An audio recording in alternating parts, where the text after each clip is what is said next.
Her tires screeched as she cut across my yard again, splintering the wooden posts like they were matchsticks. I rushed out shouting, "This is my property. You can't keep doing this." But Karen just smirked through her rolled down window. "The law says this fence is illegal. I'm just clearing the path." Then she revved her engine and sped off, leaving a trail of dust and shattered wood. My blood boiled. I had rebuilt that fence 3 times already, and each time she tore it down with her black SUV like she owned the place. That night, sitting on my porch, I stared at the broken boards scattered in the grass. My daughter asked softly, "Dad, are we going to be safe here?" I clenched my fists. Safe. Not while Karen ruled this neighborhood like a self-appointed queen. She had already threatened to tow my truck, filed fake complaints about noise, and now, she was literally driving through my land. The HOA president refused to help, calling it a civil dispute. I realized something: they were afraid of her, or worse, working with her. That's when I decided, enough was enough. If she wanted to play games with my fence, I'd give her a fence she'd never forget.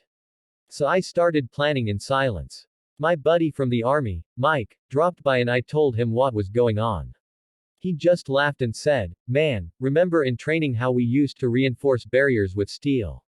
Bet Karen wouldn't like that surprise." His words stuck in my head like a spark catching fire. By the time the moonlight hit the yard, I had my plan ready. The next time Karen's SUV came crashing through, she wasn't going to leave with just scratches. She was going to learn, this land was mine. Her headlights appeared exactly when I expected them, cutting through the night like daggers. The growl of her engine grew louder as she turned off the road and lined up with my yard, just like she had done every other time. I stayed hidden on the porch, my arms folded, heart pounding. "Go ahead, Karen, try it one more time," I muttered under my breath. She didn't even slow down. Tires spun, dirt flew, and with a smug grin on her face, she aimed her SUV straight at the gap in my broken fence. But this time, the ground wasn't soft soil, it was reinforced steel posts buried deep beneath the earth, painted to blend with the grass. The sound when she hit it echoed like thunder.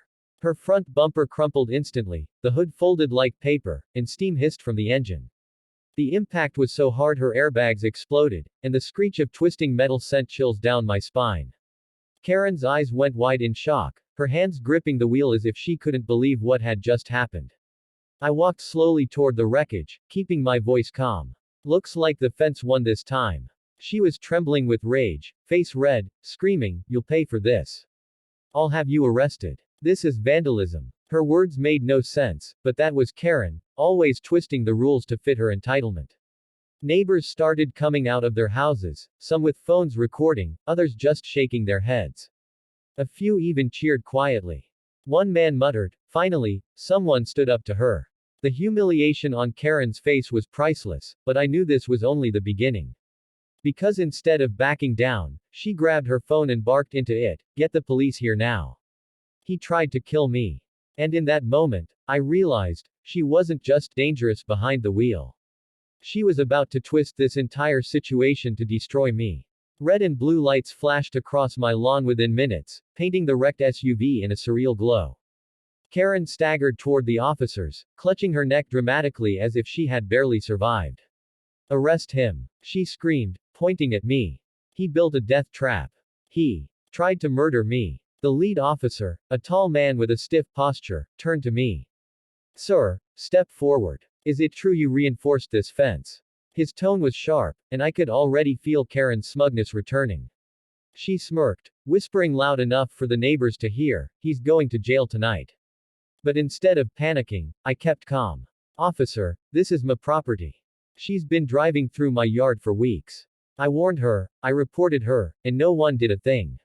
So I rebuilt my fence, on my own land." I gestured at the crowd. "Ask them. They've all seen her do it." Voices erupted from the neighbors. One woman shouted, "She almost hit my kid last time." Another added, "We've all complained, but the law covers for her." Phones shot up higher, recording every second. The officer's expression shifted. Karen's fake tears weren't working anymore. But then came the twist. Karen waved a piece of paper like it was holy scripture. "The law notice," she cried. "This fence is illegal. I have authority to remove it."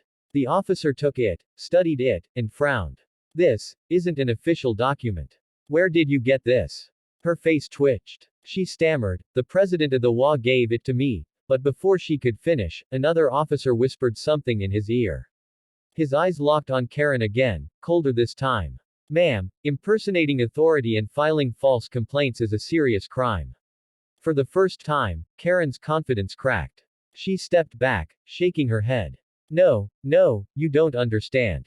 He's the problem. Not me. But I could tell, the tide had just turned.